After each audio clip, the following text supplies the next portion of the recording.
Est-ce que Naruto Ultimate Ninja 4, est-ce que c'est le Naruto qui a fait grandir la licence? En 2007, Naruto n'est pas encore une légende, pas de Boruto, pas de combat à 60 personnages, juste un gamin en survêt orange, rejeté par son village, et un jeu PS2 qui va poser les bases de pas mal de Naruto modernes. Mais la vraie question, 20 ans plus tard, c'est Ultimate Ninja 4. Est-ce que c'est un classique intemporel ou est-ce que c'est juste un bon souvenir quand on idéalise? Manette en main, j'ai relancé le jeu, sans nostalgie, sans indulgence, et tu risques d'être surpris.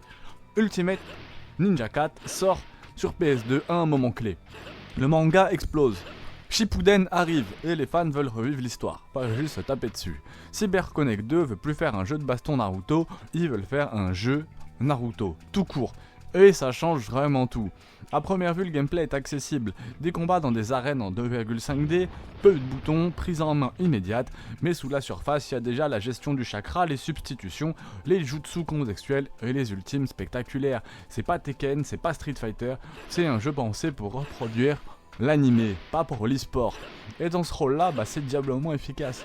Chaque combat raconte quelque chose. Quand tu balances un Rasengan ici, c'est pas pour optimiser un combo, c'est parce que c'est le bon moment dans l'histoire. Et là où Ultimate Ninja 4 devient vraiment spécial, c'est avec son mode histoire.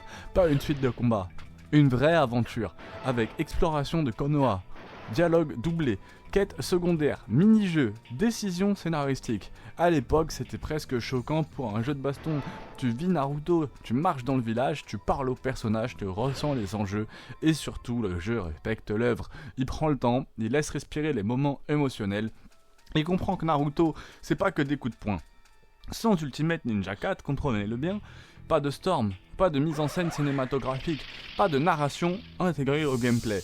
Comparé à Budokai, plus technique, moins narratif, Storm, plus spectaculaire mais des fois plus vide, Ultimate Ninja 4, lui, est moins impressionnant visuellement, mais il est beaucoup plus chaleureux. C'est le Naruto le plus humain. Quelques faits intéressants. Le premier Naruto a proposé un vrai hub explorable. Dernier gros Naruto PS2 avant le virage Storm, considéré par beaucoup comme le meilleur Ultimate Ninja classique et encore joué aujourd'hui par certains fans hardcore. Il a quelques défauts, les combats sont souvent trop rigides, l'IA est très limitée, le rythme est très inégal, c'est souvent les défauts qu'on retrouvait sur les jeux de l'époque, et aujourd'hui bien sûr il est techniquement dépassé. Si tu viens chercher de la profondeur compétitive, un gameplay moderne ou du FPS 60 nerveux, c'est clairement pas le bon jeu. Mais est-ce qu'il faut y jouer aujourd'hui?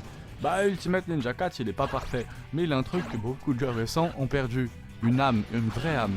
Si t'aimes vraiment Naruto, je pense que c'est un passage obligé. Si tu veux comprendre pourquoi Storm existe, c'est ici que tout commence. Si tu veux un jeu sincère, fait par des gens qui aiment vraiment l'œuvre de Naruto, fonce. C'est peut-être pas le Naruto le plus impressionnant, mais c'est un des plus respectueux de l'œuvre originale.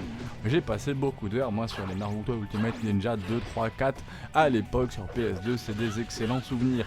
Ultimate Ninja 4 c'est pas juste un jeu PS2, c'est un moment de l'histoire du jeu vidéo japonais, et parfois revenir en arrière, c'est la meilleure façon de comprendre pourquoi on aime encore jouer aujourd'hui.